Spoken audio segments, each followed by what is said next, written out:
안녕하세요. 행복 다이어트입니다. 우리가 정말 두려워해야 하는 건 나이가 아닙니다. 100살이 넘어서도 매일 환자를 진찰하고 스마트폰을 즐기는 내과 의사의 백년 건강 비법. 나는 101세 현역 의사입니다. 지은이 다나카 요시오. 출판사는 한국경제신문입니다. 먼저 저자 소개를 하겠습니다.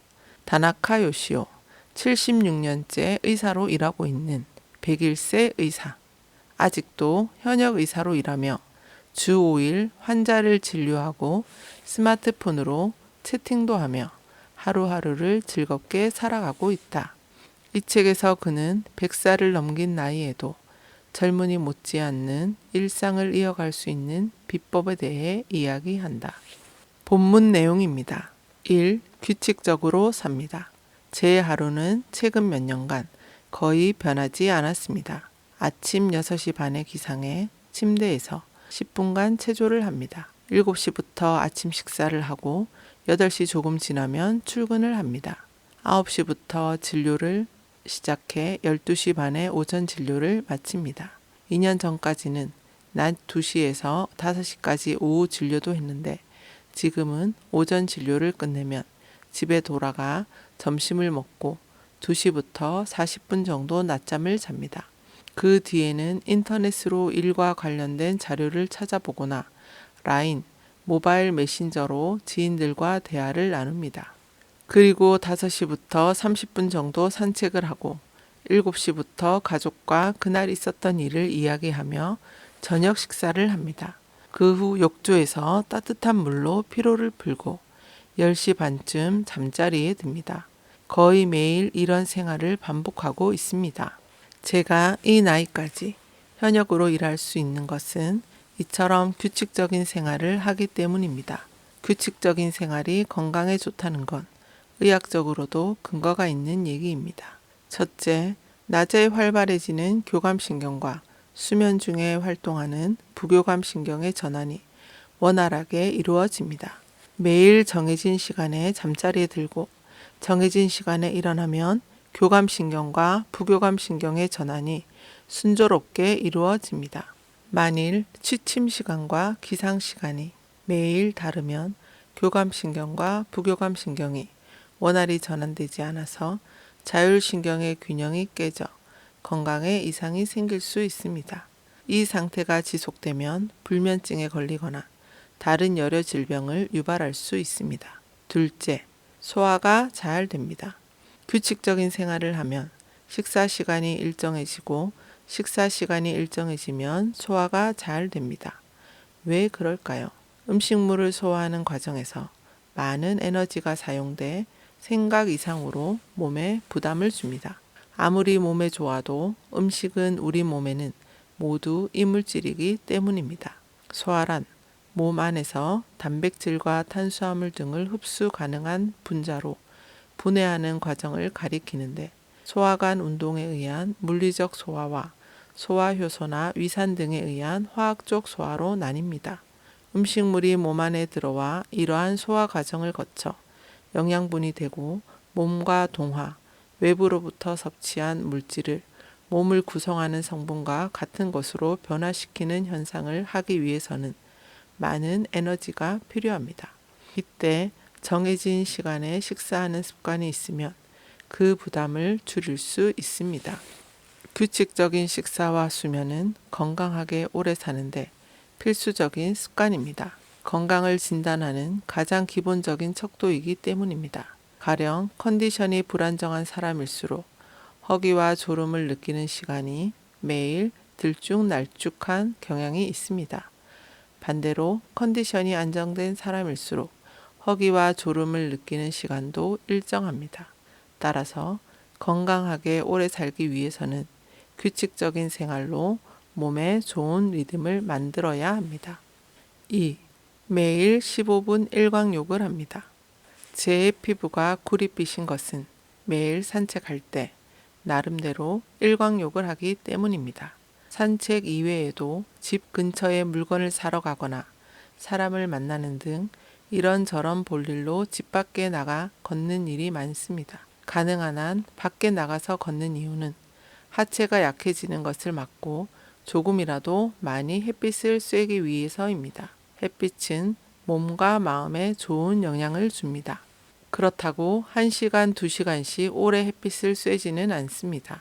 밖에는 건물과 나무, 그늘이 있어서 산책할 때 직접 햇빛을 쐬는 것은 고작해야 20분 정도입니다. 일광욕의 효용으로는 다음에 5가지를 들 수 있습니다. 첫째, 생체 시계를 바로 잡는 효과가 있습니다. 생체 시계의 주기는 하루로, 낮에는 교감신경의 작용을 높여 몸의 활동 에너지를 활발하게 하고 밤에는 부교감신경의 활동을 높여 휴식 상태로 이끕니다. 이 생체 시계가 바르게 작동하면 호르몬 분비, 체온 조절 같은 몸의 기본적인 작동도 안정됩니다. 생체 시계가 바르게 작동하려면 햇빛이 반드시 필요합니다. 특히 아침에 햇빛을 쐬는 것이 중요합니다. 생체 시계가 어긋났다고 느끼는 사람은 아침에 일찍 일어나서 5분이라도 햇빛을 쐬어 보세요. 그렇게 하는 것만으로도 어긋났던 생체 시계가 조정됩니다. 둘째, 일광욕에는 세로토닌의 기능을 활발하게 하고 분비량을 늘리는 효과가 있습니다. 세로토닌은 감정과 기분을 조절하는 등 정서 안정에 깊이 관여하는 물질입니다. 최근 우울증과 불면증으로 힘들어하는 사람이 많은데 그런 사람은 세로토닌 분비량이 평균보다 낮아져 있다는 연구 결과가 나왔습니다. 이를 개선하기 위해서는 일광욕으로 세로토닌의 분비를 늘리는 것이 중요합니다. 또 세로토닌이 부족하면 기억과 학습 등의 인지 기능이 저하될 수 있습니다. 이를 막기 위해서도 일광욕이 꼭 필요합니다. 햇빛을 쬐는 것으로 치매 증상이 개선되었다는 전문가의 보고도 있습니다. 셋째, 일광욕에는 비타민 D를 합성하는 효과가 있습니다. 노화를 막는 비타민으로 알려진 비타민 D는 뼈 형성에 사용되는 칼슘과 인의 흡수를 도와줍니다. 사람은 누구나 나이가 들면 골밀도가 낮아지는데 골밀도가 높은 튼튼한 뼈를 유지하려면 일광욕이 반드시 필요합니다. 특히 여성은 호르몬의 영향으로 남성보다 골다공증에 걸리기 쉽습니다. 그런데 검버섯과 주름을 의식해 햇빛을 피하는 경향이 있어서 골다공증에 걸릴 확률이 더 높으므로 주의해야 합니다. 넷째, 일광욕은 대장암과 위암 등의 소화기계암을 예방해 줍니다. 햇빛을 쬐면 체온이 올라 혈액순환이 좋아지고 면역 기능도 활발해지기 때문입니다. 암에 걸린 사람은 체온이 낮아 체내 순환이 나쁜 상태가 됩니다. 체온이 낮을수록 면역력이 떨어져서 39.3도 이상이면 사멸한다는 암세포의 활동이 활발해집니다. 실제로 일조량이 적은 지역에 사는 사람은 대장암과 위암 등의 소화기계 암에 걸리는 비율이 높다고 합니다. 이렇게 일광욕은 몸과 마음의 건강에 필수적입니다. 오랜 시간 햇빛을 쬐었을 때 생기는 문제점에도 주의해야 하지만 긴 시간이 아니면 이점도 압도적으로 큽니다. 현대에 들어서는 햇빛을 쬐는 시간이 극단적으로 줄어 햇빛이 부족한 데서 오는 문제점을 더 크게 의식해야 합니다. 일광욕의 장단점을 생각하면 햇빛을 쬐는 시간은 하루 15분 정도가 좋습니다. 그 정도로도 충분한 효과를 볼 수 있습니다. 3. 매일 30분 산책을 합니다. 고령에도 휠체어를 사용하지 않거나 누워 지내는 생활을 하지 않는 사람은 평소 생활 속에서 자주 걷습니다. 그래서 저는 자주 걷기가 건강한 생활의 기본이라고 생각합니다.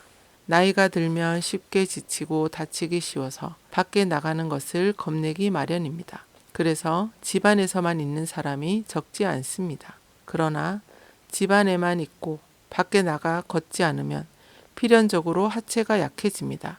특히 고령자의 경우 약화 속도가 매우 빠르다는 게 문제입니다. 고령자가 누워 지내게 되는 계기의 대부분은 낙상으로 인한 골절입니다. 골절로 오랜 기간 침대에서 안정을 취하다 보면 하체 근육이 순식간에 약해져 생각대로 걸을 수 없게 됩니다. 그렇게 되면 열심히 재활 치료를 받는 수밖에 없습니다. 저는 매일 산책을 거르지 않습니다. 오키나와에 있을 때는 오후 5시 30분에 오후 진료를 끝내고 산책을 했습니다. 대만에 온 뒤로는 오전 진료를 마치고 집에 돌아가 점심 식사를 하고 초저녁에 산책을 하고 있습니다. 오키나와에서 살았던 곳도 그랬고 지금 이곳도 집 근처 산책 코스 도중에 비탈길이 있습니다. 경사가 급한 비탈길은 넘어질 위험이 있지만 제가 다니는 코스는 경사가 완만해서 하체 근력을 단련하기에 안성맞춤입니다. 일을 마치고 난 뒤에 가벼운 산책은 일에서 쌓인 피로를 풀어주어 몸이 가벼워집니다. 또한 몸의 건강에만 효과적인 게 아닙니다. 주변 경치와 계절의 변화를 맛보고 만나는 사람과 대화를 즐기다 보면 마음도 풍요로워집니다. 집 근처에 수령 200년이 넘는 나무들이 우거진 공원이 있어서 매일 왕복 30분 정도 산책을 하고 있습니다. 목적지를 정해 무리하지 않고 도중에 휴식도 취하며 천천히 걷습니다. 마음을 윤택하게 하는 기쁨과 즐거움이 따르기에 산책이 마음의 건강에도 도움이 되는 것입니다. 9. 매일 15종류 이상의 채소를 먹습니다. 건강한 식생활을 생각할 때 가장 중요한 것이 채소입니다. 채소에는 암, 고혈압, 뇌졸중, 심근경색 등의 성인병을 예방하는 데 효과적인 영양소, 비타민, 미네랄, 식이섬유, 폴리페놀과 카로티노이드 같은 피토케미컬이 풍부하게 들어 있습니다. 저는 매일 채소를 의식한 식단으로 식사를 합니다. 식사로 섭취하는 채소는 신선초, 쑥, 고구마잎, 푸른 파파야를 비롯해 당근, 파프리카, 양배추, 가지, 배추, 소송채, 시금치, 청경채, 오크라, 무, 적양파, 샐러리, 브로콜리, 부추, 껍질콩, 토마토, 여주열매, 자색고구마, 호박, 수세미회, 차조기, 콩나물, 파, 공심채, 고수 등 상당히 많은 편입니다. 생채소를 그대로 많이 섭취하면 소화에 좋지 않아서 기본적으로 익혀서 스무디로 만들어 먹거나 데치거나 볶아서 먹습니다. 아침 식사 때는 제철 채소를 중심으로 7에서 8종류의 익힌 채소를 소량의 물과 함께 믹서에 갈아 걸쭉한 스무디로 만들어 먹습니다. 저녁에도 채소를 충분히 섭취합니다. 공심채, 수세미회, 양배추, 가지, 당근 등 5종류 이상의 채소를 싱겁게 간을 해서 삶거나 볶아 먹습니다. 삶을 때는 고온에서 푹 삶는 것이 아니라 냄비에 물을 끓인 뒤 불을 약하게 줄이고 채소를 넣습니다. 그렇게 하면 채소의 비타민이 거의 파괴되지 않습니다. 채소로 찌개 요리를 해 먹을 때는 감칠맛이 나도록 큰 실말, 미역, 녹미채 등의 해조류, 표고버섯, 망가닥버섯, 새송이버섯 등의 버섯류, 생선, 돼지고기, 닭고기 등을 더하는 경우가 많습니다. 이 나이까지 건강하게 생활할 수 있는 것, 여러 종류의 채소를 매일 맛있게 먹는 습관 덕분 아닐까요? 10. 채소를 통해 활성산소를 줄입니다. 채소를 많이 섭취하는 데는 여러 가지 장점이 있습니다. 첫째, 채소에는 암, 고혈압, 뇌졸중, 심근경색 같은 성인병을 예방하는 영양소가 풍부하게 들어 있습니다. 둘째, 몸을 녹슬게 하는 활성산소를 줄이는 효과가 있습니다. 일과 인간관계로 스트레스를 받고 식품 첨가물이 든 가공식품을 많이 섭취하면 활성산소가 증가하는데 현대인의 생활이 딱 그렇습니다. 활성산소가 증가하는 환경에서 생활한다면 그것을 줄이는 방법을 적극적으로 취해야 합니다. 채소 중에는 활성산소를 줄이는 항산화 성분이 들어있는 것들이 많습니다. 항산화 성분에는 비타민 C, 비타민 E, 카로티노이드, 폴리페놀, 베타카로틴, 황합류, 화합물 등이 있습니다. 비타민 C는 브로콜리, 파슬리, 파프리카, 콜리플라워, 피망에, 비타민 E는 견과류, 깨, 올리브 오일에 카로티노이드는 시금치, 호박, 소송채, 차조기, 청경채, 토마토, 고추에 베타카로틴은 당근, 호박, 피망에 황합류 화합물은 양파, 부추, 양배추, 브로콜리 등에 많이 들어 있습니다. 또 폴리페놀은 레드와인, 블루베리, 코코아 등에도 많이 함유되어 있습니다. 셋째, 채소는 많은 양을 먹어도 칼로리가 낮습니다. 다이어트 식단이 채소 중심으로 이어지는 이유가 바로 여기에 있습니다. 식사를 할 때 채소의 비율을 높이면 비만과 당뇨병 예방에 도움이 됩니다. 10일, 채소부터 먹기 시작합니다. 베지터블 퍼스트라는 말이 있습니다. 베지터블 퍼스트라는 말 그대로 식사 때 채소를 가장 먼저 먹고 그 다음에 생선이나 고기 등의 단백질과 당질인 밥을 섭취하는 식사법입니다. 그렇게 식사를 하면 여분의 당질과 지질의 축적을 막아 비만, 당뇨병 같은 성인병을 예방하는 효과가 있습니다. 비만과 당뇨병을 예방하기 위해서는 혈당치를 조절해야 하는데 그렇게 하려면 식후 혈당치의 급상승을 막는 것이 중요합니다. 혈당치가 오르면 그것을 떨어뜨리기 위해 대량의 인슐린이 분비되는데 인슐린에는 사용되지 않은 여분의 당을 지방으로 바꿔 저장하는 성질이 있습니다. 그래서 당질을 많이 섭취하면 살이 찌기 쉽습니다.